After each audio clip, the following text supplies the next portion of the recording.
اللهم صل على سيدنا محمد يا رب صل وسلم دائما ابدا على حبيبي. کہ اپنے وقت کی قدر کرو، اپنے وقت کی قدر کرو. فراغک قبل شغلک، مشغول ہونے سے پہلے جو فراغت کے ایام ہے نا، کسی کوئی بڑی مشغولیت آ گئی، پھر آپ کفے افسوس ملتے رہو گے، یار اس وقت تو میں ویلا ہی بیٹھا ہوا تھا، یہ اس وقت کتنا ٹائم تھا میرے پاس، میں صبح پھر 12 بجے سو کے اٹھتا تھا، پھر میں سارا دن آوارہ گردی کرتا تھا، کاش وہ فراغت کے ایام آ جائیں، کاش. تو سوچتا رہے گا لیکن گیا ہوا وقت واپس نہیں آئے گا. اچھا، ان اصولوں پہ گورا بھی عمل کرتا ہے، خوب سمجھ لیں کہ بھائی فراغت کو غنیمت سمجھو، مشغولیت سے پہلے. یہ بات گورے بھی کرتے ہیں، ان کے موٹیویشنل اسپیکر بھی یہ بات کرتے ہیں، کسی اور اسٹائل سے کر لیں گے، لیکن سب پوری دنیا کا اس پر اتفاق ہے کہ اپنے ٹائم کی کیا کرو، قدر کرو. یہ تو پوری دنیا مانتی ہے نا. حدیث کے الفاظ دوبارہ دہرا دیتا ہوں، نئے نئے لوگ آئے ہیں. آپ نے فرمایا صحت کو غنیمت سمجھو بیماری سے پہلے، فراغت کو غنیمت سمجھو مشغولیت سے پہلے، پیسے کو غنیمت سمجھو غربت سے پہلے، اور جوانی کو غنیمت سمجھو بڑھاپے سے پہلے، زندگی کو غنیمت سمجھو موت سے پہلے. تو یہ بات گورے بھی مانتے ہیں، غیر مسلم بھی مانتے ہیں، بھائی ٹائم کی قدر کرو، ٹائم ویسٹ نہ کرو. لیکن اسلام جو آپ کو ٹائم ویسٹ کرنے سے بچاتا ہے اور جو گورا آپ کو بچاتا ہے، دونوں کے کانسیپٹ میں زمین اور آسمان کا فرق ہے. بلکہ گورا جس کو ٹائم بچانا کہہ رہا ہے، اسلام عین ممکن ہے اس کو ٹائم گنوانا سے تعبیر کرے کہ ٹائم ضائع ہو رہا ہے، اس سے بہتر تھا ویلا ہی بیٹھا رہتا. ویلا کا لفظ مجھے پنجابی سے ملا، بڑا ٹائٹ لفظ ہے. کچھ الفاظ پنجابی کے ایسے ہیں کہ اردو میں مزہ ہی نہیں آئے گا. اردو میں کہتے ہیں فارغ بیٹھا ہوا، ایسا لگتا ہے بہت مشغول ہے، یعنی بہت ہی. فارغ کا لفظ تو بڑا ایک مہذب سا لفظ ہے، ویلا بڑا ویلا ہی ہے آج کل. ہو تو ویلے میں جو مزہ ہے وہ جیسے اخپل جو پشتو کا لفظ ہے نا، اخپل، وہ مزہ اپنے میں نہیں ہے. اخپل طریقے سے دین پہ چلتے ہیں. تو ٹائم بچانے کا مطلب یونیورسٹیوں میں بھی بتایا جاتا ہے نوجوانوں کو، اپنا ٹائم بیٹا ویسٹ مت کرو، ٹائم ضائع مت کرو. وہ کہہ رہے ضائع کہاں کر رہا ہوں، میں ویڈیو گیم کھیل رہا ہوں، ضائع تھوڑی کر رہا ہوں. میں ضائع کہاں کر رہا ہوں، میں فٹ بال کا میچ دیکھ رہا ہوں، انجوائے کر رہا ہوں، یہ ضائع تھوڑی ہو رہا ہے. میں سارا دن آج ٹی وی میں نے میچ دیکھا ہے، ٹائم میں نے ضائع بولو نہیں کیا. دیکھو ٹائم ضائع کرنے کی ڈیفینیشن ہے کیا. ٹائم ضائع کرنے پتہ ہے کسے کہتے ہیں؟ آپ کا جب کوئی ہدف ہو تو ہر وہ چیز جو آپ کو آپ کے ہدف سے ہٹا رہی ہو، آپ کو آپ کی منزل سے دور کر رہی ہو، تو ہر وہ عمل ٹائم ضائع کرنا کہلائے گا. اور ہر وہ عمل جو آپ کو آپ کے ہدف کے قریب لے کے جا رہا ہے، وہ ٹائم کی قدر کرنا کہلائے گا. میں سمجھا پایا ہوں اپنی بات؟ تو پتہ چلا کہ جس شخص کا کوئی ہدف ہی نہیں ہے، اس کے کسی عمل کو دیکھ کے آپ یہ کہہ ہی نہیں سکتے کہ یہ ٹائم بچا رہا ہے یا ٹائم ضائع کر رہا ہے. کیونکہ پہلے ہدف متعین ہوگا، اس کے بعد اس کے کام کو دیکھ کر ہم یہ فیصلہ کریں گے کہ یہ اپنے ٹائم کو قیمتی بنا رہا ہے یا ٹائم کو ضائع کر رہا ہے. جب ہدف ہی نہیں ہے تو ضائع ہی ضائع ہو رہا ہے، پھر چاہے کچھ بھی کر رہا ہو. دیکھو آپ نے کراچی سے پشاور جانا ہے، آپ کا ہدف کیا ہے؟ پشاور جانا ہے. بائی ٹرین جانا ہے اور ٹرین کا ٹائم ہے فار ایگزامپل ہفتے کے دن 4:05 ہوتا نہیں ہے 5 ہمارے یہاں. یورپ میں اور سعودیہ میں بھی دیکھا ہم نے کہ 4:06 کا مطلب 6 منٹ ہے. ہمارے یہاں 4:05 کا مطلب ہفتے کا مطلب یہ ہے کہ انشاءاللہ اگلے سال سے پہلے آپ پشاور پہنچ جائیں گے. اس سال ہی ٹرین چلے گی. اگر سیلاب نہ آیا، زلزلے نہ آئے، ٹریک اپنی جگہ رہے اور آپ کی زندگی نے بھی آپ کے ساتھ وفا کی، تو اس سال انشاءاللہ آپ ٹرین میں پشاور، یہ مطلب ہے. اسی حساب سے آپ اپنی ڈائری میں اسکیجول بنایا کریں. آج میں صبح 10 بجے اسلام آباد سے پہنچا ہوں یہاں کراچی نا، تو 10 بجے کی فلائٹ تھی، 12 بجے، پونے 12 بجے اس نے کراچی جہاز نے اترنا تھا، 1:15 بجے میں نے ممبر پہ بیٹھنا تھا. تو ایئرپورٹ سے بھاگتے بھاگتے آنا پڑا نا مجھے، پھر نہانا بھی تھا. تو میں دعا مانگتا جا رہا تھا یا اللہ فلائٹ لیٹ نہ ہو جائے. 10 بجے جب میں ایئرپورٹ کی طرف جا رہا ہوں تو ایک فون آیا، میں ڈر گیا، میں نے کہا لے بھائی فلائٹ ہو گئی کینسل. تو ڈرتے ڈرتے میں نے، کیونکہ اگر 10 منٹ بھی 15 منٹ بھی آدھا گھنٹہ بھی فلائٹ لیٹ تو جمعہ گیا، ہمارا جمعہ گیا تھا. تو میں نے فون اٹھایا، جی کہہ رہے فلائٹ ٹائم پر ہے. تو مجھے اتنا خوش ہوئی، میں نے کہا اللہ تیرا شکر ہے. اور پھر اب مجھے اندازہ ہوا کہ یار آئندہ یہ رسک جمعے کے دن کبھی صبح کی فلائٹ نہیں لینی ہے، کیونکہ اس کا مطلب جمعہ کوئی بھروسہ نہیں ہے. پھر وہ ہماری جو ایئر لائنز ہیں ان کی بھینٹ، پھر انہیں سے کہو گے پائلٹ سے تو ہی جا کے بیان کر لے بھائی. تو پاکستان میں اس چیز کا بڑا آپ کو خیال کرنا پڑتا ہے کہ آپ نے کوئی کام لازمی ٹائم پہ پہنچنا ہے نا، تو آپ کم سے کم 6 مہینے پہلے کا، یہ زیادہ ہو گئی، کم سے کم 24 گھنٹے کا تو مارجن آپ بولو رکھیں. پنجاب میں میرا بیان تھا، جلسے میں خطاب تھا، بہت دور دور سے لوگ آئے ہوئے تھے، اور 15 دن سے وہ کارڈ بٹ رہے تھے، مفتی صاحب آ رہے ہیں.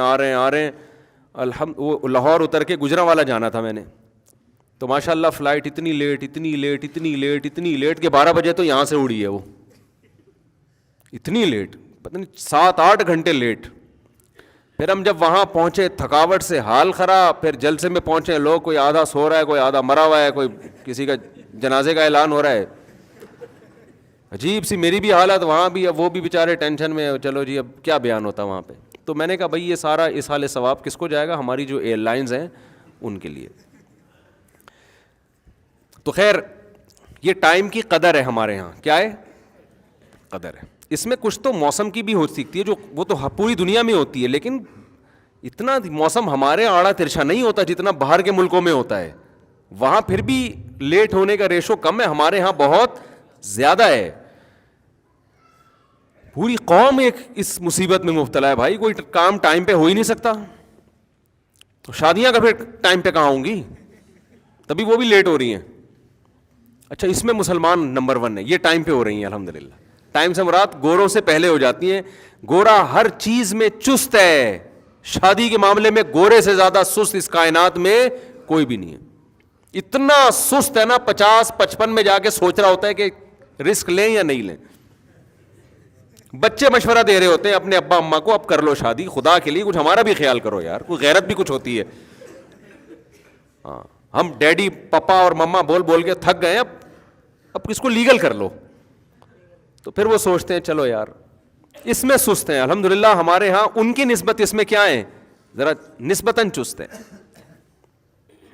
تو میں یہ عرض کر رہا تھا کہ دیکھو گورا اور ہمارے ہاں ٹائم بچانے کا تصور ایک دوسرے سے بالکل الگ ہے. وجہ اس کی ہے کہ ان کی منزل کچھ اور ہے، ہماری منزل کچھ اور ہے.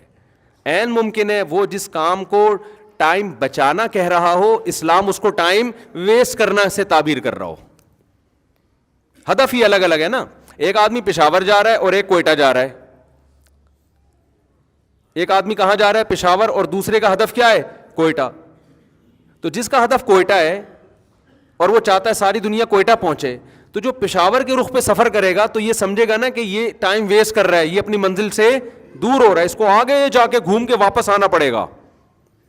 لیکن جس کا ہدف پشاور ہو تو وہ کہے گا بھائی ٹائم تو ویسٹ کر رہا ہے، تجھے گھوم کے واپس ادھر آنا پڑے گا. تو مسلمان کا جو ہدف ہے وہ ہے آخرت. وہ کیا ہے؟ آخرت ہے. وہ دنیا ہے ہی نہیں. مسلمان دنیا کو حاصل کرتا ہے آخرت کے لیے. اور کمال کی بات ہے اسلام نے دنیا چھوڑنے کا حکم ہمیں دیا ہی نہیں ہے. اسلام نے کہا بلکہ عیسائیت پہ رد کیا ان پادریوں پہ جنہوں نے عیسائی مذہب میں رہبانیت کو ایجاد کیا کہ دنیا چھوڑو گے تو خدا راضی ہوگا. عیسائیت جو رہبانیت کی طرف گئی نا، اس کے بڑے نقصانات کیا ہوئے؟ قوم عیسائی مذہب سے بغاوت پہ کھڑی ہو گئی. جب اسلام اپنی بلندیوں پہ پہنچا ہوا تھا. گریٹ امپائر مسلمانوں کی امپائرز تھیں. اس وقت سائنسی ترقی بھی مسلمانوں کی عروج پہ تھی اور یورپ تاریکیوں میں ڈوبا ہوا تھا. سائنسی ترقی بھی نہیں تھی, توہم پرستی بہت زیادہ, نہ صفائی ستھرائی, اور عیسائیت اپنے زور پہ تھی یورپ میں. اب آپ دیکھیں, ادھر عیسائیت زور پہ ہے, سائنسی ترقی نل ہے, ادھر اسلام عروج پہ ہے, اور مسلمان سائنٹسٹ جو تھے وہ بھی کس پہ تھے؟ عروج پہ تھے. اس کا مطلب اسلام جب آیا تو سائنس نے ترقی کرنا, بولو نا, شروع کی ہے. یہ جو ہماری یونیورسٹیاں تھیں نا اندلس میں, قرطبہ میں, یہاں یہ یورپین, اس وقت امریکہ تو دریافت نہیں ہوا تھا, یہاں یہ یورپین اقوام آ کے ہمارے سائنسدانوں سے ہماری یونیورسٹیوں میں سائنس پڑھا کرتے تھے. پھر جب یہ واپس جا کے دیکھتے اور اپنی سوسائٹی کا حال دیکھتے کہ پادریوں نے کس طرح سے ان کو سائنس اور ٹیکنالوجی سے دور کیا ہوا ہے, اور مسلم اسکالرز کیسے سائنس کے میدانوں میں ایک دوسرے سے آگے بڑھے ہوئے, اور اتنا آگے بڑھے ہوئے تھے کہ دینی مدرسہ اور سائنسی یونیورسٹی یہ دو الگ الگ چیزوں کے نام نہیں تھے. ایک مدرسے میں دین بھی سکھایا جا رہا ہے, وہیں سائنٹسٹ بھی وہیں پیدا ہو رہے ہیں. نہیں, یہی بات میرا خیال ہے. تو یہ جو مذہب سے بغاوت شروع ہوئی ہے نا یورپ میں, یہ اصل میں مسلمانوں کو دیکھ کے شروع ہوئی ہے. اس کا بہت بڑا ذریعہ مسلم ہے کہ وہ واقع دیکھتے تھے کہ یہ کہاں سے کہاں پہنچ گئے. اور ہمارے والے جو ہے, جب وہ اس نے ایک گیلیلیو تھا نا, اس نے جو دعویٰ کیا تھا زمین گول, گیلیلیو تھا, کون تھا وہ, ایک سائنٹسٹ تھا نا مشہور, جس نے دعویٰ کیا زمین کیا ہے, گول ہے. تو اس پہ پادریوں نے کیس کر دیا کہ تورات میں تو, انجیل میں تو لکھا ہے زمین چپٹی ہے, حالانکہ نہیں لکھا ہوا انجیل میں. جو توہم پرستی جو بھی آئی انہوں نے مذہب کے کھاتے میں ڈال دی. مسلمان سائنسدانوں نے جب بھی کوئی دعویٰ کیا, ان کے مقابلے میں کبھی بھی مذہبی اسکالر کھڑے نہیں ہوئے, کیونکہ قرآن نے کوئی ایسا دعویٰ ہی نہیں کیا جو سائنس کے اگینسٹ ہو, کوئی اگینسٹ ہو سائنس کے. تو اسلام میں سائنس نے ترقی کیوں کی ہے؟ اس لیے کہ اسلام نے کھوپڑی استعمال کرنے کا حکم دیا. اور یہ میں اپنی طرف سے نہیں کہہ رہا, یہ گوروں کی لکھی ہوئی باتیں آپ کو کے سامنے میں پہنچا رہا ہوں کہ گوروں نے یہ اعتراف کیا ہے کہ اسلام کے دنیا میں آنے کے بعد جو سائنسی ترقی شروع ہوئی ہے, مسلم سائنٹسٹ پیدا ہوئے, اس کی وجہ یہ ہے کہ قرآن کے دنیا میں آنے سے پہلے توہم پرستی تھی. لوگ دیوتاؤں, مالاؤں اور مذہبی اسکالرز نے جو بول دیا پتھر پہ لکیر, جو ان کی فیلڈ نہیں ہے اس میں بھی وہ ٹانگ اڑا رہے ہوتے تھے. تو اسلام جب آیا تو اس نے عقل استعمال کرنے کا حکم دیا اور دلیل سے بات کرنے کا حکم دیا, دلائل کی دنیا میں لوگوں کو لے کر آیا. اس کے بعد سے مسلمانوں نے جہاں روحانی ترقی کی ہے وہاں مادی ترقی بھی شروع ہوئی ہے. تو آپ بتاؤ, مسلم قوم کی روحانی اور مادی ترقی ایک ساتھ ہوئی ہے, تو روحانی ترقی پہلے پھر اس کے نتیجے میں مادی. اس سے پتہ چلتا ہے کہ روحانی ترقی آپ کو مادی ترقی سے نہیں روکتی. یہ جو آج روحانیت کا کانسیپٹ ہے نا کہ کچھ بھی نہ آتا ہو حضرت جی کو, حضرت جی کو پتہ ہی نہ ہو, تو یہ اسلام کا پیش کردہ تصور نہیں ہے. ہمارے نبی صلی اللہ علیہ وسلم نے مادی اسباب بھرپور طریقے سے استعمال کیا. آپ کو پتہ ہے جب مدینہ آپ صلی اللہ علیہ وسلم ہجرت کر کے آئے تو تجارت بھی یہودیوں کے ہاتھ میں, اسلحہ کی فیکٹریاں بھی کس کے ہاتھ میں تھیں؟ یہودیوں کے ہاتھ میں. آپ صلی اللہ علیہ وسلم نے مدینہ منورہ میں جہاں مسجد قائم کی ہے, جیسے اسی طرح آپ نے بازار بھی قائم کیا تاکہ تجارت یہودیوں کے ہاتھ سے نکل کے کس کے ہاتھ میں جائے؟ مسلمانوں کے ہاتھ میں جائے, ہم ان پہ ڈیپینڈ نہ کریں. تو آج دین دنیا دونوں ایک دوسرے سے کیا ہو گئے ہیں؟ بولو نا, الگ. تو میں جو بار بار کہہ رہا ہوں نا, ہدف آخرت بنانا ہے, تو ایسا نہ ہو کہ آپ یہ سمجھیں کہ ہم نے اب پڑھائی چھوڑ دینی ہے, ہم نے اب صحت بنانے کی فکر چھوڑ دینی ہے, ہمیں دنیا کا پتہ ہی نہ ہو. یہ ہرگز مطلب بولو نہیں ہے, یہ تو رہبانیت ہے. لِيُظْهِرَهُ عَلَى الدِّينِ كُلِّهِ, اللہ کہتے ہیں میں نے محمد صلی اللہ علیہ وسلم کو اس لیے بھیجا تاکہ اسلام کو تمام دینوں پہ غالب کر دیں. تو یہ غلبہ, اس غلبے کے لیے آپ کو وہ تمام جدید علوم سے آراستہ ہونا پڑے گا جن علوم سے آراستہ ہوئے بغیر اس زمین پہ غلبہ ممکن ہے ہی نہیں. تو یورپ نے جو ترقی کی مسلمانوں کو دیکھ کے کی ہے. پھر ان کی ترقی میں رکاوٹ بنے ان کے مذہبی لوگ, کیونکہ وہ مذہب منسوخ شدہ تھا. لیکن پھر ایسی مذہب کی بغاوت کی ہے کہ عیسائیت میں جو صحیح چیزیں تھیں ان کو بھی چھوڑ دیا انہوں نے. عیسائیت زنا سے روکتی ہے جیسے اسلام روکتا ہے. انہوں نے کہا اب عیسائیت کو ہم جب نکالیں گے نا اپنے کلچر سے تو زنا بھی شروع کیا. عیسائیت ہومو سیکچولیٹی کی قائل نہیں ہے. حضرت عیسیٰ علیہ السلام کی تعلیمات ہیں, لوط علیہ السلام کا واقعہ تورات میں بھی ہے, انجیل میں بھی ہے, لیکن انہوں نے ایسی بغاوت کی ہے نا, جب ریئیکشن ہوتا ہے تو بڑا سخت ریئیکشن ہوا. انہوں نے کہا مذہب کو نکالو بالکل. اگر اسلام کو فالو نہ کرتے تو بھائی تم عیسائیت کو ہی کر لیتے, عیسائیت کو ہی کر لیتے. اور جو چیز اس کی آپ کو لگ رہا ہے کہ پادری جہاں رکاوٹ ڈال رہے ہیں ترقی میں, اس رکاوٹ کو قبول نہ کرتے. لیکن اتنی بغاوت کی تو اس سے تو اس عیسائیت کروڑا گنا بہتر تھی. کم از کم فیملی سسٹم تو بنا ہوا تھا نا, ابا اماں کا احترام تو تھا نا, استاذ کا احترام, ابا اماں کا احترام, رشتہ داری, بہن بھائی, یہ تو عیسائیت میں بھی وہی حقوق ہے جو اسلام بتاتا ہے.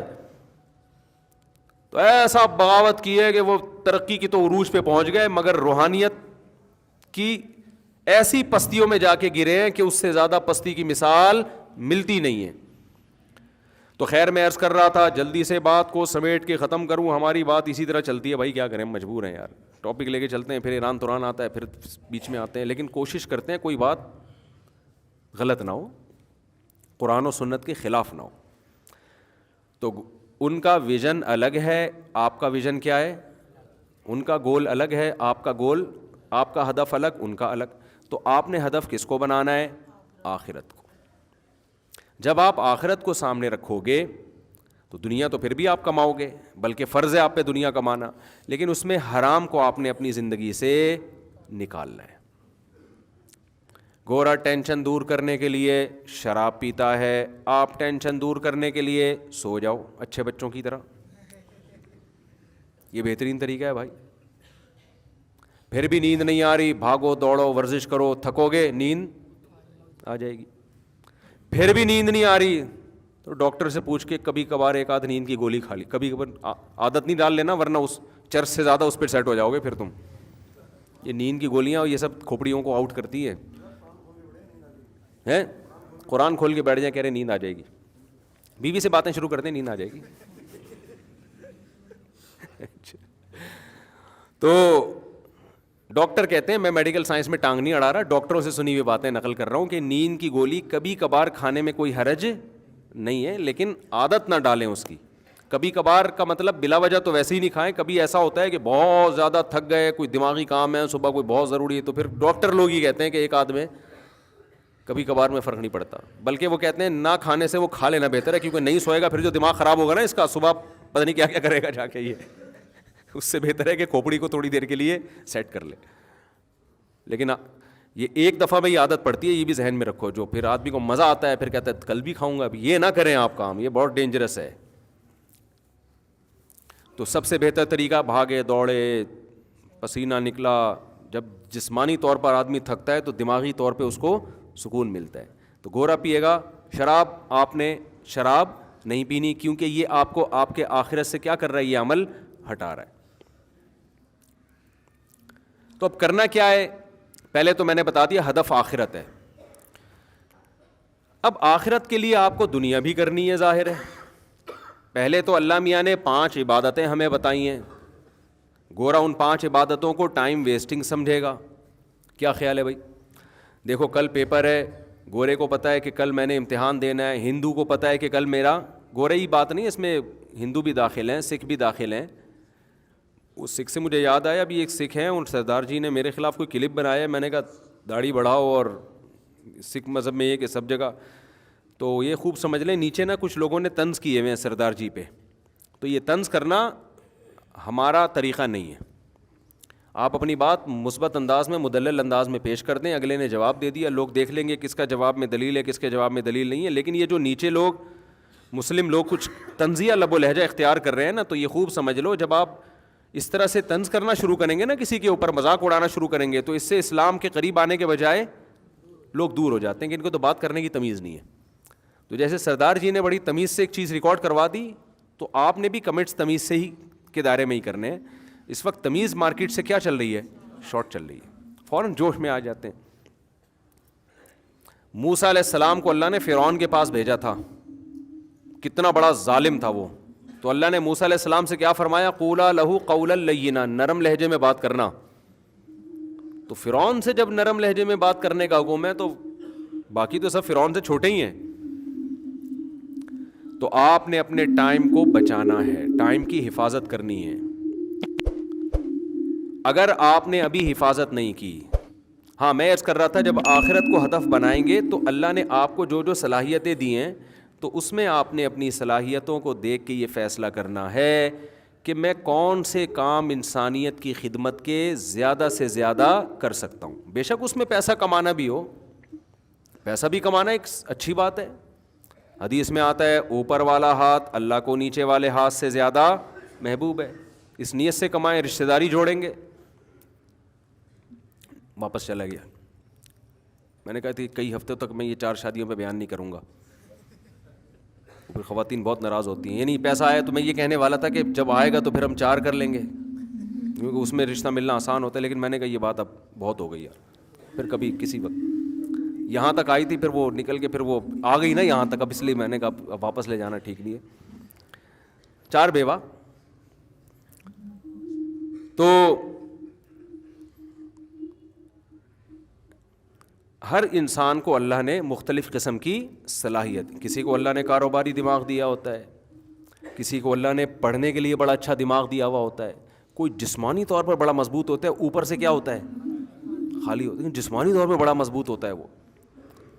اور کوئی بہت سارے صلاحیتیں ہیں نا، وہ تو آپ خود فیصلہ کریں.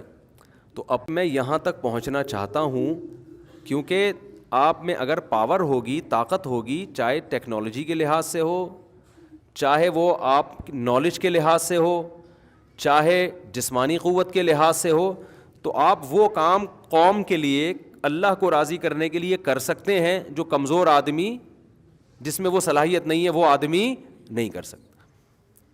ابھی میں اسلام آباد میں تھا، ایک بزرگ سے ملاقات ہوئی، بڑا اکرام کیا انہوں نے، اللہ ان کی عمر میں برکت دے. وہ عجیب بات بتائی انہوں نے. دیکھو کیسے کیسے لوگ سوچتے ہیں. ابھی تو وہ بوڑھے ہو گئے، بوڑھے تو نہیں کہنا چاہیے ان کو، بزرگ ہو گئے. یعنی وہ بہت غصہ نہ ہو جائیں گے مجھے بوڑھا کیوں کہتی ہے، بوڑھے نہیں ہیں، یعنی صحیح ہیں، یعنی سفید بال ہیں تو اس لیے میرے منہ سے غلطی سے نکل گیا، ورنہ وہ ماشاءاللہ جوان ہیں. تو مجھے کہنے لگے کہ میں دبئی میں تھا، اللہ نے مالی وسعت بھی بہت زیادہ دی ہے، بہت اللہ نے ان کو مالی وسعت سے نوازا. کہہ رہے میرے جب ولادت ہونے والی تھی میری اہلیہ کے ہاں، تو مجھے نہیں پتا تھا بیٹا ہوگا بیٹی ہوگی. میں نے اللہ سے کہا اللہ اگر بیٹا ہوا تو اس کو میں دین کی خدمت کے لیے وقف کر دوں گا. بہرحال ایسا ہی کیا. آج ان کا بیٹا ماشاءاللہ پڑھ رہا ہے جامعۃ الرشید میں. کہہ رہے دوبارہ دبئی میں ایسا ہوا کہ میرے یہاں جب ولادت کا وقت آیا تو مجھے اندازہ ہوا کہ یہاں گائنی کی فیمیل ڈاکٹرز بہت کم ہیں. پردے دار عورت کے لیے میل ڈاکٹر سے بچے کی ولادت کا عمل یہ اس کی غیرت کے خلاف ہے. انہوں نے کہا غیر مسلم تو اس کی پرواہ نہیں کر رہے ہندو، لیکن مسلمانوں کے لیے تو یہ بہت ضروری ہے. کہتے ہیں میں نے ارادہ کیا اللہ میری بیٹی ہوئی تو میں اس کو گائنی کا ڈاکٹر بناؤں گا. میں سمجھا پا رہا ہوں اپنی بات. اللہ نے 3 بیٹیاں دی، تینوں کو گائنی کا ڈاکٹر بنایا اور اب وہ گائنی کے ڈاکٹرز ہیں. لیکن بچپن سے ان کی تربیت کی کہ تمہیں میں نے ڈاکٹر بنانا ہے اور گائنی کا، اور اس لیے بنا رہا ہوں تاکہ جو لڑکیاں ہیں ان کو میل ڈاکٹر کی ضرورت بولو نہ پڑے. اور میرا یہ ہدف تھا، تمہاری ولادت سے پہلے میں نے اللہ سے وعدہ کیا تھا، لہذا تم نے کوئی ایسا کام نہیں کرنا جو شریعت کے خلاف. کیا مطلب؟ نارمل ڈیلیوری ہے، آپریشن کی طرف نہیں لے کے جانا. دیکھو مجھے ڈاکٹر لوگ کہتے ہیں ابے تمہیں کیا پتا ان چیزوں کا، میرے ماشاءاللہ 15 بچے ہیں، مجھے پتا ہے کہ اس بارے میں پاکستانی ڈاکٹر، معذرت کے ساتھ ان ڈاکٹروں کی بات کر رہا ہوں جو یہاں نہیں بیٹھے ہوئے، جو گائنی کی ڈاکٹرز ہیں ان میں اور قصائی میں کوئی فرق نہیں ہے، سوائے ان ڈاکٹرز کے جو میرا بیان سن رہی ہیں. وہ اچھی ڈاکٹرز بھی ہے الحمدللہ. فوراً آپریشن، وہ چاپڑ اور چاقو چھوڑے لے کے نا قصائیوں کی طرح پہلے بیٹھے ہوتے ہیں. یہ صرف پاکستان میں ہو رہا ہے، باہر دنیا میں نہیں ہے. میں نے اس پر پہلے بھی ایک بیان کیا تھا، اتنا غصے ہو گئے ڈاکٹر آپ کو کیا پتا ایکچولی یہ ہوتا ہے. ابے بھائی چھوڑ دے یار، ایکچولی یہ نارمل ایک نیچرل پروسیس ہے.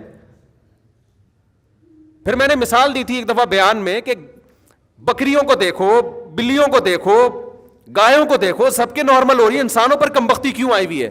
اس پہ میرے خلاف کلپ کہ اس نے عورتوں کو معاذ اللہ گائے اور بکریوں سے ملا دیا. میں خواتین کو گائے بکریوں سے نہیں ملا رہا, ہم عزت کرنا جانتے ہیں الحمدللہ. میں مثال دے رہا ہوں کہ ایک نیچرل عمل ہے, اس سے صرف انسان نہیں ہر مخلوق گزرتی ہے.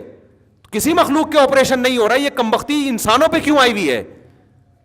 آپ کہہ سکتے ہیں کہ کچھ کیسز, تو ہم بھی مانتے ہیں بھائی کچھ کیسز ایسے ہوتے ہیں جن میں آپریشن ضروری ہے, لیکن کچھ ہوتے ہیں نا, سینکڑوں میں کوئی 2-4 کر لو.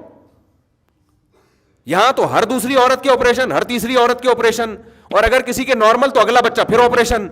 یہ قدرت کی طرف سے نہیں ہے, یہ ڈاکٹروں کی طرف سے ہے. سمجھ میں نہیں آ رہی بات؟ یہ کچھ بھی ہے ڈاکٹر, اس میں 2 ٹینشنوں سے ڈاکٹر بچنا چاہتی ہیں جو گائنی کی ڈاکٹرز ہیں. نمبر 1 روکھڑا ملتا ہے اس میں آپریشن میں. Number 2 tension free. جو نارمل ڈیلیوری ہے اس میں بعض دفعہ 1 ہفتہ بھی لگ سکتا ہے, 3 دن بھی لگ سکتے ہیں, 4 دن بھی لگ سکتے ہیں, وہ تو نیچرل پروسیس ہے نا. ڈاکٹر کہتی ہے بھائی میرا پیشنٹ ہے, جان چھڑا, لا چاپڑ لے کر آ بھائی, لا شاباش. چاپڑ تو زیادہ ہو گیا, لاؤ بھائی ابھی ہمارے پاس ٹائم نہیں ہے, 20 پیشنٹ ہم نے اور نمٹنے ہیں. تو اس کے خلاف احتجاج کرو. ریڑھ کی ہڈی میں عورتوں کے انجیکشن لگ رہے ہوتے ہیں آپریشن میں, کتنا سخت پروسیس ہے. پھر اگلے بچے کا کے مسائل کھڑے ہو جاتے ہیں, پھر ان کی جو خواتین کی فٹنس کی ایسی کی تیسی ہو جاتی ہے. پہلے کم مسائل ہیں یار, آپ ایک اور, یہ تو نیچرل ہے. ہم باہر ملکوں میں بھی گئے ہیں, وہاں سب کہتے ہیں کہ بھائی یہاں آپریشن پہ پابندی ہے. پیشنٹ جو پاکستانی خواتین ہیں وہ کہہ رہی ہوتی ہیں جرمنی میں, پیرس میں جو رہتی ہیں نا کہ آپریٹ کرو, ڈاکٹر منع کرتی ہے نہیں بھائی یہ اجازت نہیں ہے, انلیگل ہے, جب تک شدید مجبوری نہیں ہوگی. تو نیچرل ایک عمل کو, قدرتی عمل کو آپ نے کیا بنا دیا؟ ڈاکٹروں کی بھیٹ چڑھا دیا یار اس کو. تو میں بات کیا کر رہا تھا, یہ مجھے غصہ آ گیا اصل میں دیکھ رہا ہوں نا آج کل مارکیٹ میں ہو ہی ہے. ہاں تو وہ انہوں نے اپنی بچیوں کو ڈاکٹر بنایا کہ بھائی ٹھیک ہے تمہیں پیسے بھی ملیں گے لیکن پہلے انسانیت کا بھلا. آئی بات سمجھ میں؟ تو یہ وہ لوگ ہیں جن کا ویژن کیا ہے؟ آخرت. تو اس میں انہوں نے اپنی بچیوں کو ڈاکٹر بنا دیا. آپ بھی اس جذبے سے بنا دو بھائی, عالمہ بھی بناؤ, ڈاکٹر بھی بناؤ, جو آپ پہلے ہدف بناؤ کہ میں نے کرنا کیا ہے, اصل آخرت ہے. پھر آپ عالمہ بناؤ تو بھی فائدہ ہوگا, ڈاکٹر بناؤ گے بولو تو بھی فائدہ. اگر ہدف دیے بغیر بنا دیا تو وہی ہوگا جو ہو رہا ہے مارکیٹ میں. چاپڑ چل رہے ہوں گے, ہاں بھائی لے آ بھائی اگلی پیشنٹ, ایسے ہی ہو رہا ہے نا. ابھی ہمارے ایک دوست کے ساتھ ایسا, میرے تو بہت واقعات ہیں, میں اگر سنانے بیٹھوں نا جو میں دعویٰ کر رہا ہوں یہ غلط دعویٰ نہیں ہے. ڈاکٹر بہت غصہ کرتے ہیں میرے بھائی, یار مجھ سے صاحب تم ہماری فیلڈ میں کیوں ٹانگ رہا ہو, تمہیں کیا پتا آپریشن کرنا ہے؟ بھائی ہمیں اتنا پتا ہے کہ یہ نیچرل ہے.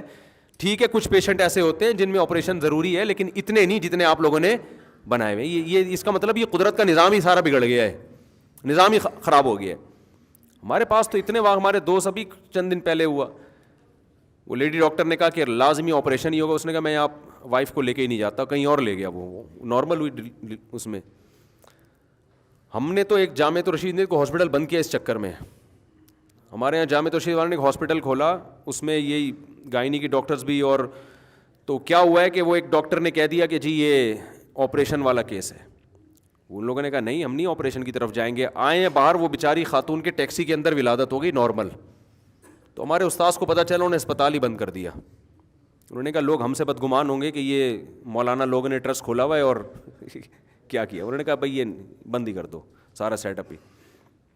جب تک کوئی ایماندار ڈاکٹر نہیں ملتے, جب تک کوئی ایماندار گائنی کی ڈاکٹر خاص طور پہ. تو اب دیکھو جس کا ویژن کلیئر ہوتا ہے نا, تو انہوں نے اپنی بچیوں کو ڈاکٹر بنایا. اور اللہ کا شکر ہے وہ دین کو بھی زندہ رکھا ہوا انہوں نے. اور یعنی ایسا بھی نہیں ہے کہ پیشنٹ کے ساتھ کچھ غلط ہو رہا ہو.